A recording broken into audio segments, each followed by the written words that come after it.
Hello everybody and welcome back to another episode of Survival with Snuggsy. As you can see, we've been pretty busy between episodes and have gotten most of the skeleton for our house already built. Like I said, it is just a skeleton at the moment. And if we come inside, in here we're going to have our kind of a super smelter, but not really a massive one. It'll just be an array of 4 furnaces. And not sure what to put in this area yet, but I'm sure we can find something. Got some nice windows to see outside. I'm thinking that in here we will have our bedroom. And not only a bedroom, but we'll also have a couple of displays as well. Ah yes, coming up the stairs we have mushrooms. Thank you, Enderman. I had an Enderman come along and just plant one mushroom right there, and it seems to be growing. Gonna have to deal with that at some stage. Got a nice window in our roof. Villagers over there. Little rascals. And up here we'll have all our inputs for the furnace system. And down the bottom is where it'll all come back out. I haven't quite finished this section right here. The plan is to have a bridge that goes out from here to a little building, probably just over there. I think it'll be like a tower that we can have our enchanting table and a fishing area. These stairs come out underneath that bridge, and we'll be able to take them wherever we want. Close that for now and keep the mobs out. Yeah, I'm pretty happy with how it turned out. Looks alright if I do say so myself. We seem to have missed a log there. I'll fix that, but the general idea was to keep it kind of in a similar design style to our shack, but to elevate it so it didn't look as bad as that one does. We might change up the shack a bit and make it look more like our house over here. That wasn't the first house that we made. We did make another house here before this one, and it looked bad. I'll put a picture of it up on the screen, but yes, I didn't like it at all. It was just way too chunky. Way too chunky. Yeah, just a skeleton at the moment. And while we're in here, we may as well make use of a little bit of time and go ahead and put our furnace array in. So we have our output chest here. This is where we'll be able to pick up all of our stone and iron and everything that comes through that's been smelted. And if we come back here, we can start constructing this thing. We'll have 4 hoppers coming out from the bottom of these 4 furnaces.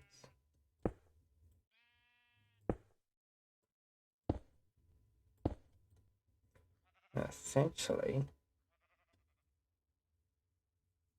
this is like a double smelter, but I just have 2 of them, 2 double smelters back to back, feeding into that one chest down there. 2 hoppers in the side here will be providing fuel to all the furnaces, and the hoppers up the top is where all of our smeltable items go in.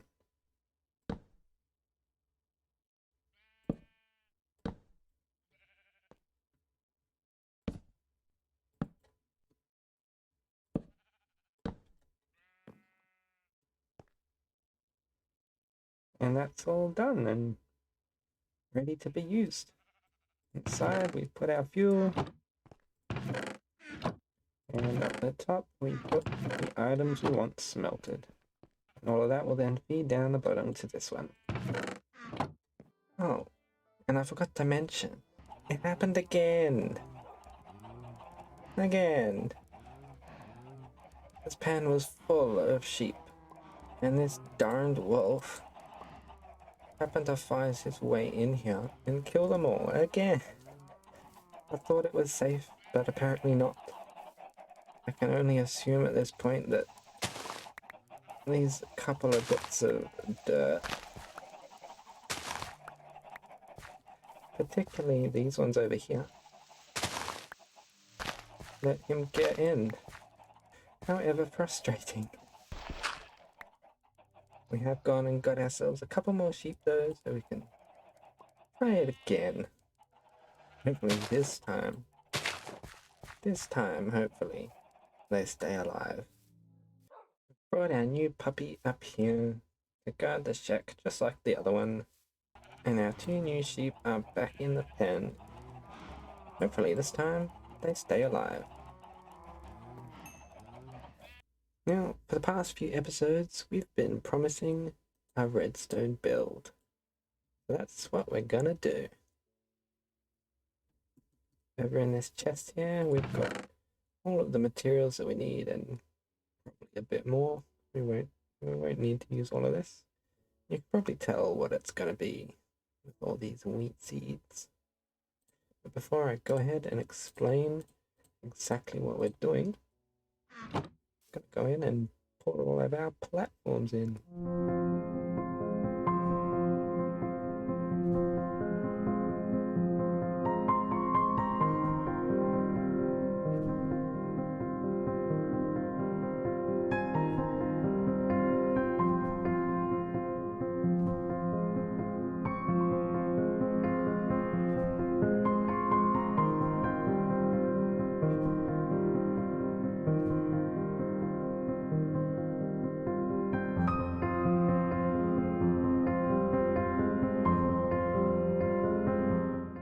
Now we've got our platforms built. They're kind of sloping back and forth. And that is so that the water can get down and flush all of our crops out. We'll have a line of dispensers here with water buckets. And then when all of our crops are fully grown, we'll be able to press a button. The dispensers will drop the water and flush all of our crops from the top to the bottom, automatically harvesting them. So the water will snake its way down through all the crops. We will have access through the side to get to the crops and replant them afterwards. Then when they make their way down here, they will be transported into a chest at the end. Yeah, it might be a little hard to imagine at the moment, but you'll see when we get everything in place.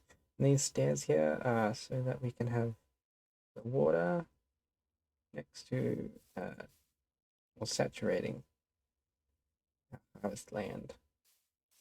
As the water goes 4 blocks in, we've got 8 wide. All of that will be nice and saturated.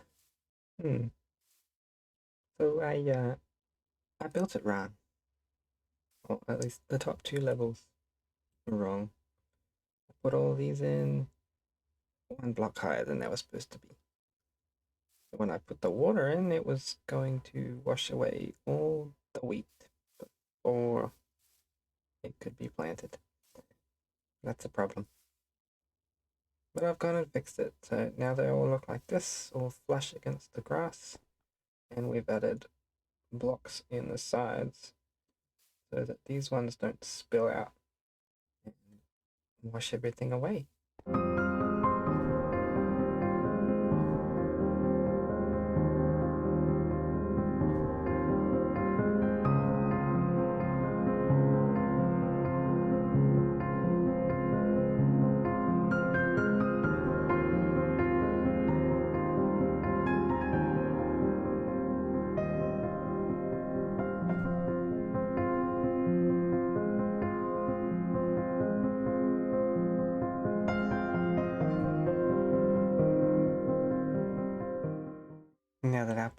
platforms are all surrounded by walls, trying to keep in theme with the rest of our builds.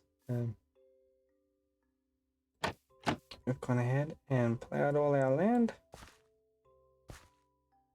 Put some torches in just so that I can see. And we've had to use trapdoors here instead of actual doors, because you can't put an actual door on stairs. It's a little frustrating, but it'll make do.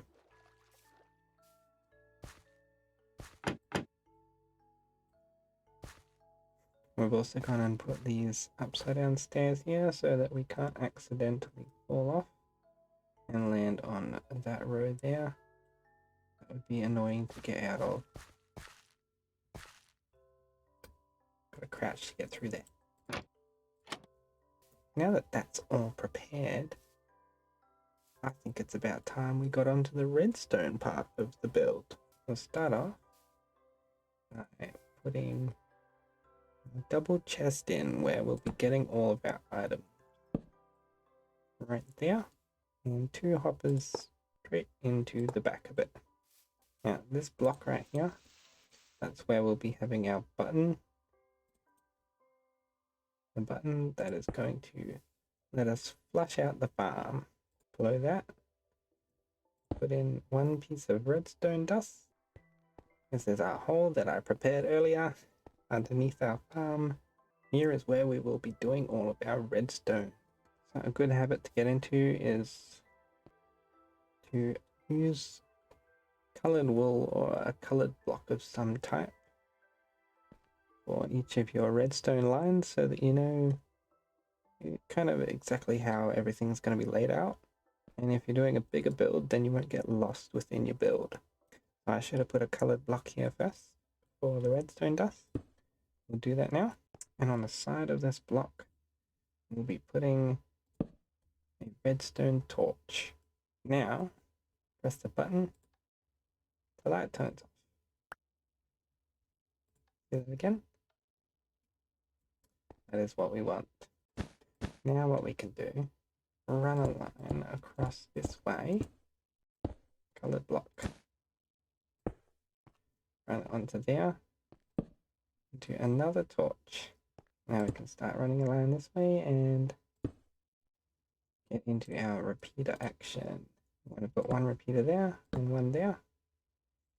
Put a yellow block there. Put 4 repeaters here. Followed by another block. A line of redstone. Up to there. Another repeater. Pink. And a torch. Now what we're going to do is change this yellow line, all of them, to 4 ticks. But essentially, whenever you press that button, it's going to turn this torch off, turn it back on, turn it back off again before turning it back on.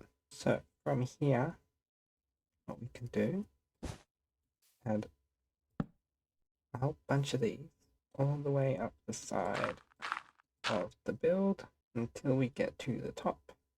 I will have a piece of redstone dust. Now we can go ahead and place down all our dispensers.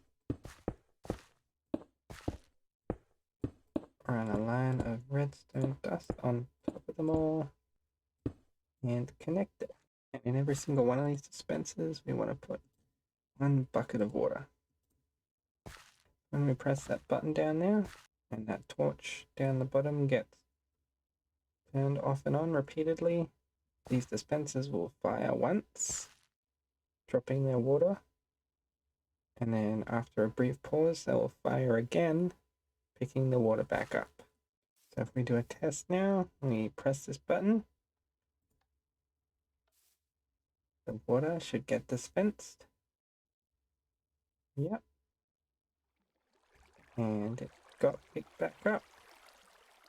1 blade of water just firing down the edges and stops right on the edge here. That's exactly what we wanted to see. With that all sorted, we can build it. Wait. What on earth just happened? What is going on? Oh, I see what I did there. Let me just fix this, and I'll explain what happened. Alright, problem solved. We switched that torch out for a repeater and ran the line straight through instead of having the two torches. Because when that torch was there, having a block here meant that the torch was powering this block, which was then repowering the redstone dust behind it, and it ended up in a big loop. But that is all fixed now. No need to worry. It all functions as expected. No. Oh, no. Ah. No. Lag. Oh, which way am I facing?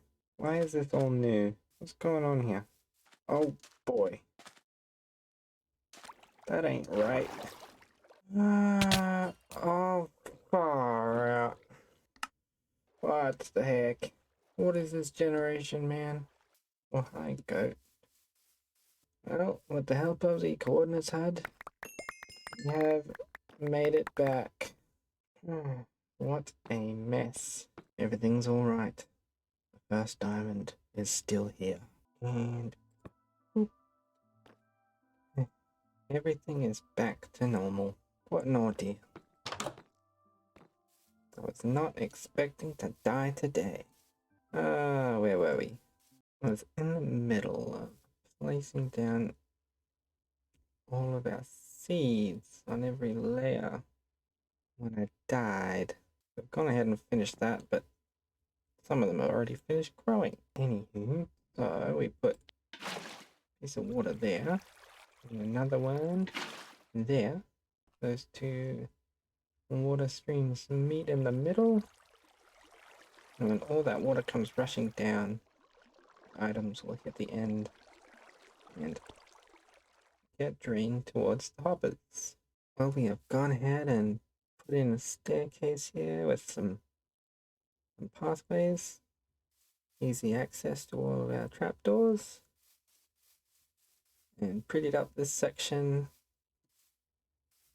And in the meantime, all of our wheat has grown. So, I think it's time for the ultimate test.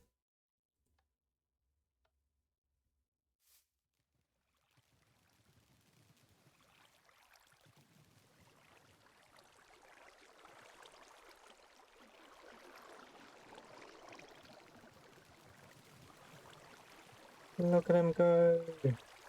Let's do a quick check up the side, see if it's all piled in the middle there. Ah, that's satisfying. Right.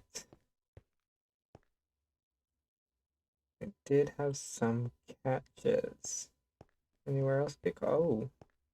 Oh, this is why we do tests, people. Looks like I'm gonna have to put a line of blocks right above here to sort out these ones. We might just need to extend the water. Extend how long the water is released for. Well, we have implemented those changes. Gone ahead and finished the roof. And let the wheat fully grow. It is time for our second test. Everything's looking good so far. Anything got caught? Nope. And we have a successful test. Every single item has been washed all the way down here to our hoppers. I wasn't sure about adding just 2 more, so I added 4. That's an extra 16 ticks of delay on that water. I don't know if we could go less, maybe, but this works. And after replanting, we have almost 6 stacks of wheat and 9 or 10 stacks of wheat seeds left. I'd say that's a pretty good harvest. Keep in mind, this farm isn't just a wheat farm. You can swap the wheat out for potatoes, carrots, or even beetroot. You could even have several different crops on each layer if you wanted to. But for now we're having wheat because we're using the wheat to make bread to eat. We're also using our wheat to breed up cows and sheep. And we'll be able to use the excess seeds to throw in a composter and create bone meal. Bone meal is really, really handy. But unfortunately, that is all we have time for today. We've got a lot done this episode. We have built our house behind me. We've constructed probably a little bit excessive of a wheat farm up here, but we need it.